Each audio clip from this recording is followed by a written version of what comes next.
7 knockouts, 1 submission, 7 decisions. Is Ian Garry any good?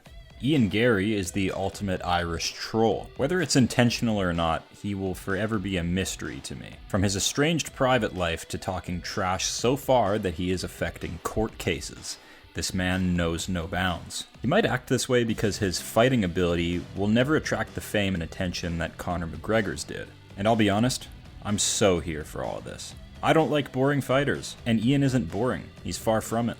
He always has me tuning in, whether it's the press conference, interviews, or the fight itself. And you know, that's all that matters at the end of the day. So let's deep dive into his fight style and career and steer far away from his personal life choices. Ian Garry, an evasive duelist who knows how to get ahead, stay ahead, and avoid critical errors. Strengths are high fight IQ and great movement.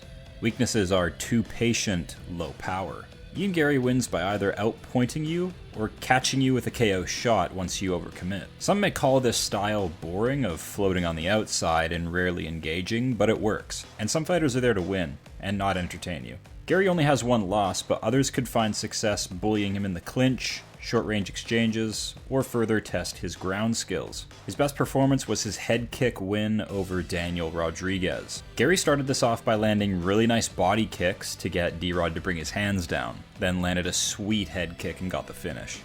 Picture-perfect win. This was him at his best. Most fun, Song Kanan, where we saw him nearly get chinned. I think inside of all of us, we secretly want to see the big star get put away in moments. We got a taste of that here when Garry was sleeping on his layup opponent and got chin-checked. But credit to him, because he battled his way back into it and got a nasty TKO in the 3rd round with a supreme combination.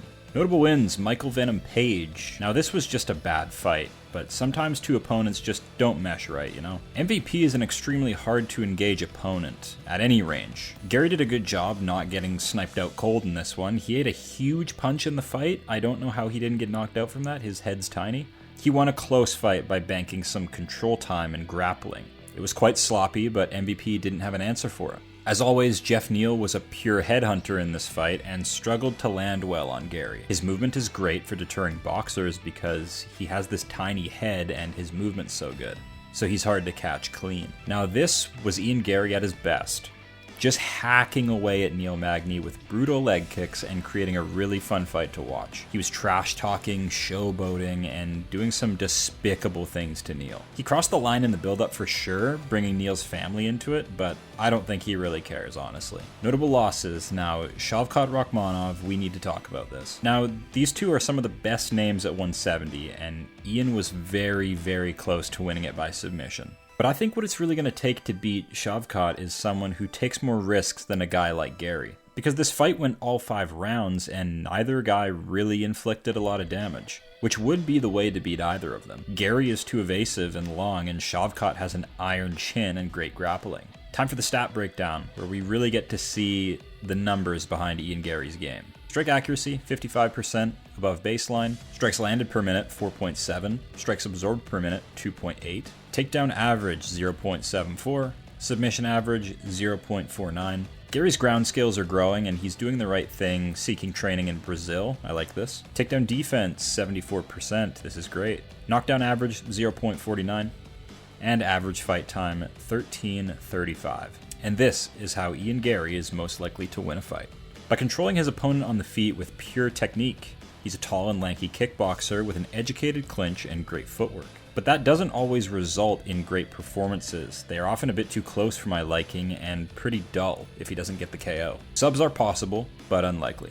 You don't need to enjoy how Ian fights, talks, or gets about in his private life, but you need to accept that he's highly talented. Because the stats don't lie. He is highly accurate and is rarely hit clean. It's just a matter of whether or not these stats will persist as he now fights the hungry up-and-comers he once was. Because if his game plan is to try and test out the stand-up with Carlos Prates, good luck with that, is all I have to say.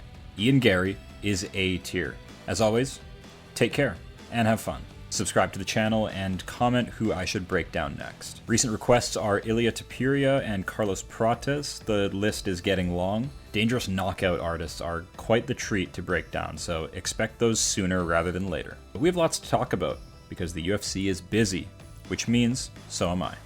MMA makes no fucking sense, but I'm out here trying to put it all together. Until next time.